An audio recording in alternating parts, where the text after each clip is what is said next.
We are back with another Festival of Slugs, and this time we are talking about Outstanding Lead Actor and Actress in a Limited Series or Movie. And in this category, or these two categories, we will only have 5 nominees in each, which is the first time in many years. The Academy has just announced that they have changed the rules. There's going to be a different number of nominees in essentially every category based on how many submissions there are. In the last 5 years, these two categories have bounced around from about 30 submissions to 50 submissions, which is well within the range of 20 to 80, which triggers 5 nominees. So what I'm saying is there's no way that there will not be 5 nominees in these two categories unless the Academy plays by its unwritten rules, which they sometimes do. So let's start off with lead actress, which could be a quick discussion, or maybe it's not. I assume that we all have Cate Blanchett, Regina King, and Merritt Wever locked, and then from there, it's a little bit more uncertain. Kevin, what are your thoughts on this whole category? Yeah, well, this was the category that I was most upset to have this happen, the rules be this way, because I feel like it just will hurt a more of a either a younger actor who might have really benefited from an Emmy nomination, or just I just feel like there has been a relatively clear top 6 to 8 contenders here. And I won't say that I'm afraid that this will happen, but I guess I just feel like it's inevitable that the bigger stars will just rise to the top. And by that, I mean Kerry Washington and Reese Witherspoon, both for Little Fires Everywhere, which again are both great performances. But when you look at the rest of the competition and how a 6th slot could have gone to somebody like Caitlin Dever for Unbelievable, which is one of the best performances of the year. And then you have Shira Haas from Unorthodox, who could have easily taken that slot as well. I just feel like that is just going to be what it is just these 5 very well-known quantities and no room for anyone else. So, and I really also think that it's not going to be a situation where only Reese Witherspoon gets in or only Kerry Washington gets in. I feel like they're either both in or they're both out. And in that case, who knows? We might have both Caitlin Dever and Shira Haas. Yeah. I mean, I will say that I felt that way more when we had 6 slots. I think that it is possible that, I don't think Reese Witherspoon and Kerry Washington are going to get exactly the same number of votes. Like, there's going to be somebody who's going to check off one without the other. So I could see them placing 5th, 6th. And then someone like Caitlin Dever in 4th, for example. Yeah. That's possible. I completely agree with that 5th and 6th prediction. I feel like we have a very, or not safe top 7, but I feel like we all would place the same people in if we had a top 7. Who? I already thought it was difficult to, the 6 in our odds, so the 3 you mentioned, so Regina King, Cate Blanchett, and Merritt Wever. I think we all have, if we had a top 7, we'd all have Kerry Washington and Reese Witherspoon. Top 8 then I meant. And then we have Caitlin Dever, and then I would say Shira Haas. So it is 7 in the end. Yeah. I feel like that would be the consensus 7. And I already thought it was difficult to limit it to 6. And now we have to limit it to 5. So I think it's even more difficult. I have no idea what's going to happen. Kerry Washington and Reese Witherspoon could easily be in 5th and 6th places. It's something we just don't know yet. We could have a combination of, Caitlin Dever and Shira Haas getting in because they just give these, they're young, but they give these really great breakout performances, even though Caitlin Dever, for example, has been on television for many, many years. Or we could have both Little Fires women getting in, or we could have a weird combination of everyone. So it's just something I don't think we can properly predict. But what I decided to do is I decided to keep Caitlin Dever in because Unbelievable, I think, is in the top 3 for limited series. I think being in the top spots for limited series can help you in these acting races, look at Ingenue Ellis and Niecy Nash for When They See Us last year. They were checking off that show across all acting categories, and that resulted in those nominations, even though I don't think barely anyone was predicting Ingenue Ellis, especially since she was definitely a supporting role. And I feel like if voters are checking off Unbelievable, I think there is no way they don't check off Caitlin Dever as well. She's gotten Globe nominations, Critics' Choice nominations, she's BAFTA Rising Star Award. She has all this, she was on the circuit for Booksmart. I feel like she's been everywhere since last May. And she also gives a great performance, especially in that opening episode. And in fifth, I have Reese Witherspoon, because I do not have her in Drama Actress, and she has to get in somewhere. Her performance in this show is amazing. She has the finale in which she gives, her performance in it was very much talked about, which makes me very sad because Kerry Washington is equally amazing in it. But she also has American Son in this category, and which is she's promoting a lot right now.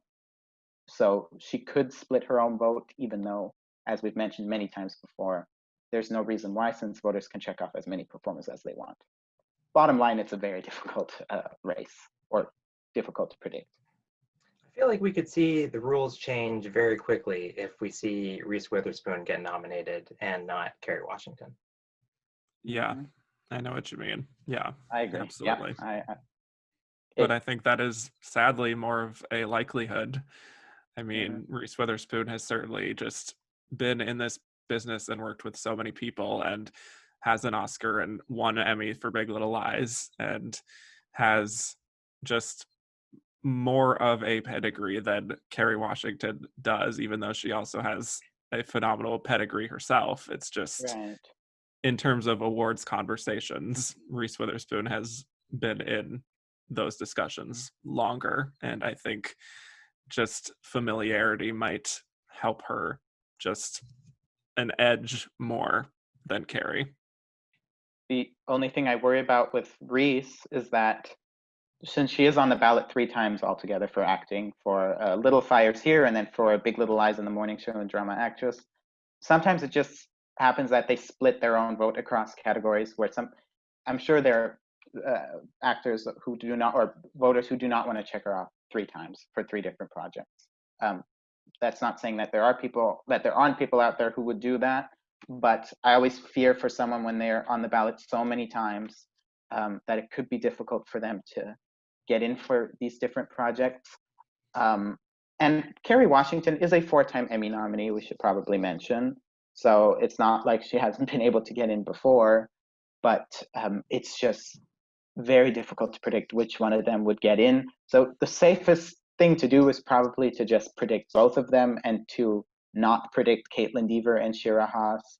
But I also feel very bad for someone like Shira Haas, who I think could have definitely snuck in, and I still think she can. But she's lesser known than all of these other actresses we mentioned. Unorthodox certainly struck a chord with people, and her performance was very much talked about. I mean, so many people talking about how phenomenal it just was, and she could definitely be the Joey King of this year, where she just gives this performance that is so well received that she's able to get in despite her name or the fact that she's lesser known. But it's, as I said, it's very difficult at the moment. Yeah, what's tricky for me is that at this point, I actually feel quite comfortable with Unorthodox in limited series. I have it in 4th, and I'm not really considering dropping it. Whereas Little Fires Everywhere, I've got in 5th, but maybe it's replaced by Hollywood or Defending Jacob or what have you. So it seems inconsistent for me to have the Little Fires Everywhere women over Shira Haas in this category, which is, I think, what I intend to do at this point. Also, I would say Shira Haas gives the performance of the year. So I feel like, how can you not vote for that? Yeah, and then there's also Daisy Edgar-Jones for Normal People. I want to mention her because Normal People is a show that seems to be getting sampled right now. and will keep getting watched up until voting and probably during voting, as it is not the kind of show that Emmy voters would normally check out, I think. So, word of mouth is propelling it. And, it's only got the two people, essentially, those two normal people in the cast. And I could see her getting nominated if the show actually takes off. Yeah, and I guess we should mention Michelle Dockery for defending Jacob, since I have defending Jacob in limited series. I don't think this is the year where she gets in. I feel like if this race were more similar to like 2018's race, where you don't have 6 people or 7 people really safe in the top 7, I think this could have been a year where it could have been a race where she would have been able to sneak in for defending Jacob, but I'm not sure there's the room this year. Her performance is great in it. The finale is definitely a showcase for her. A lot of people liked what she did on this show, and she's Michelle Dockery. She's been nominated so many times before, or several times before, so she's known to Emmy voters. But as I said before, in the other slugfests, I think defending Jacob can get into limited series without it netting any acting nominations. But I feel like she should be mentioned. Okay, so let's hop over to the actor category. And in Gold Derby's odds, the top 5 are Mark Ruffalo, Hugh Jackman, Russell Crowe, Aaron Paul, and Jeremy Irons. So I don't know. Luca, do you have those 5, or do you have any differences? Yeah, I actually do have those 5, which seems very boring, I guess, to have the exact same 5. But this is another race where I have no idea what is going to happen. The only person we have from a limited series contender that we are assuming is going to get into best limited series is Jeremy Irons from Watchmen. And I feel like that's where I go first, is to see which one of these contenders are competing for a show that is going to get into limited series. And then after that, we do have Hugh Jackman and Aaron Paul competing for TV movies that we think will get nominated in that category. So I have both of them in, though Aaron Paul did not get a Globe nomination. He didn't get a Critics' Choice nomination. He did not get a SAG nomination for this. So I don't know how to feel about that prediction. Hugh Jackman is someone I did not have a lot of confidence in earlier on, because TV movies lately have not been able to get acting nominations. But people really took to his performance. They took to this movie. The field is wide open. I don't see why I wouldn't put him in. Mark Ruffalo is someone I thought would win this category, but I feel like as time has passed, and I know this much is true, did not amass the buzz that we expected it to. I'm not sure if he can, despite the performance he gives in it, despite the roles he has in it, which is why I have Russell Crowe in number 1 for The Loudest Voice. He got a SAG nomination. He got a Globe. He won the Globe. He got a Critics' Choice nomination. He's playing Roger Ailes. I feel like that's a recipe for a win. So Kevin, you are not predicting Aaron Paul. What gives? Well, I think that is just a case of, number 1, I was sort of predicting him to get some of those precursor nominations, and he didn't really do that. So I think it's a combination of that, and I just don't know how much passion there is for this franchise at this point of Breaking Bad. I mean, Better Call Saul gets these nominations every year, but it doesn't end up winning anything, and it still hasn't won anything after 4 years. And I just don't really get the sense that he was very acclaimed for his performance in the film. I don't think there were a lot of people coming out of the film being like, wow, what an incredible performance Aaron Paul gave. We have to get him an Emmy nomination.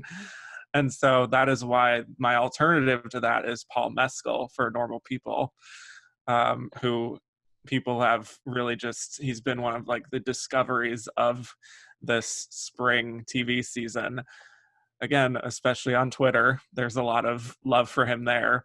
But I think just he is going to be one of those people who benefits from the fact that everyone is home in the industry and catching up on normal people. And he is this fascinating X Factor discovery type of person, kind of like I guess this is a weird comparison, but like a Jarrell Jerome sort of thing, where it's not like he was the biggest name, but there was just a lot of underdog support for him. And so that is why I have him instead of Aaron Paul. Yeah, I don't have Aaron Paul either. I feel like Aaron Paul has reached kind of that Ty Burrell territory where everybody likes the performance. Everybody knows that he won several times. We don't need to keep nominating him every single year that he's giving this performance. Yeah, so I do have Paul Mescal in. And this category, I actually feel about as comfortable as I can, given the field. I guess, yeah, I have the consensus 5, except I've got Paul Mescal instead of Aaron Paul. In 6th, in Gold Derby's odds, we have Andre Holland. I'm not really considering him, given how the Eddie didn't take off. And below him, we've got Jeremy Pope from Hollywood. And Luca, I think you're actually considering, or no, I guess it's Kevin. You had been considering Chris Evans for defending Jacob. Yeah, I feel like we'll see if that show takes off. Yeah, I think that was going to be the only place that I could have seen defending Jacob place. I mean, it's possible that a limited series could happen, but yeah, I think that's partly just the presence of Apple and the massive campaign that it has. And he has been promoting the show very extensively. And, you know, he's a very likable star who is now transitioning to a new point in his career. And I think, you know, some people in the branch might like that, but I'm not sure. I think he would have benefited again from it being 6 nominees instead of 5. Yeah, I completely agree. I think he would have had a chance if there were 6 nominees, and I still think he probably does stand somewhat of a chance just because this field is so, this term is overused, but it's so wide open.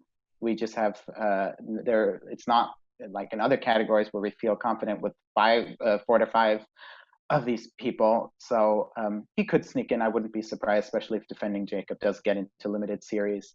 I should mention that when we still were predicting 6, I did have Paul Mescal in 6th place, so I was predicting him to get in.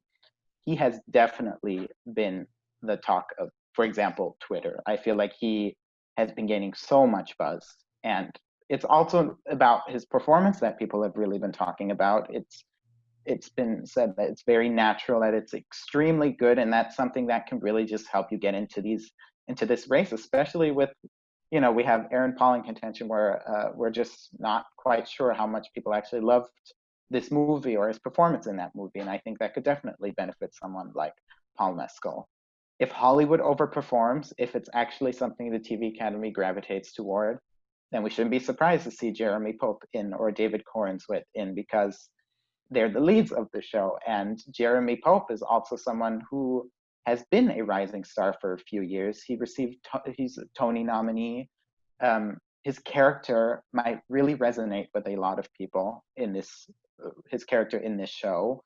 I feel like this could very much be influenced by how the limited series race just ends up what it turns out to be, which is why it's very unpredictable. Yeah, it's quite unpredictable, especially when predicting the winner, because normally the winner is somebody who is in a limited series front runner, and even the runner-up in this category is normally somebody who is in a limited series nominee.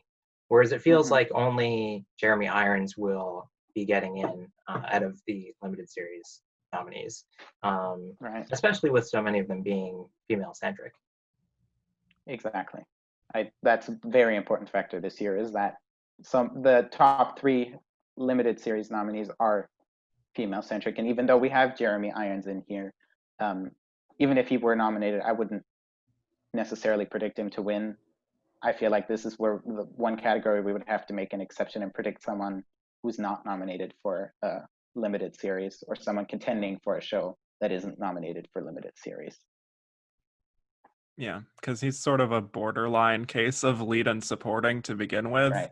And some people were even surprised that he was going to submit lead at all, because he is very disconnected from most of what's happening in the show for most of the series. So Right.